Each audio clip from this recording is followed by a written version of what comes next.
The old mansion stood on a hill overlooking Willow Creek, shrouded in an eerie silence. Its once bright walls were now faded and cracked, consumed by years of neglect and whispering winds. Ivy, thick and gnarled, crept up the walls like skeletal fingers reaching towards the darkened windows.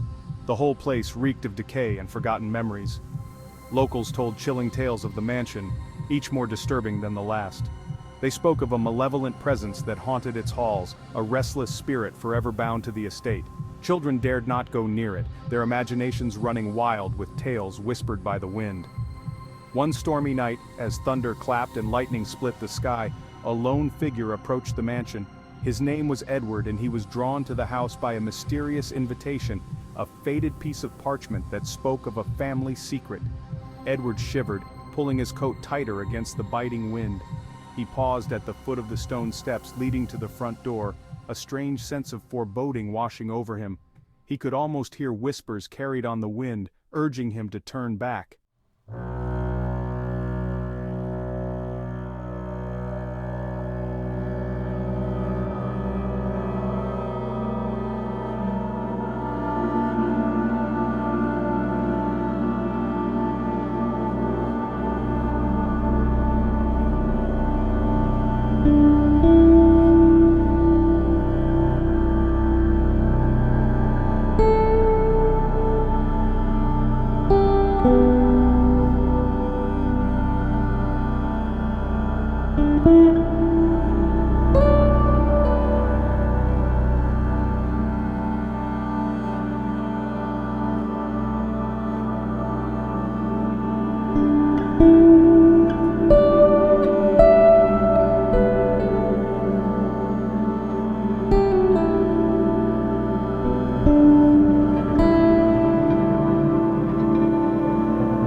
As Edward ventured deeper into the mansion, his footsteps echoed on the cold marble floor.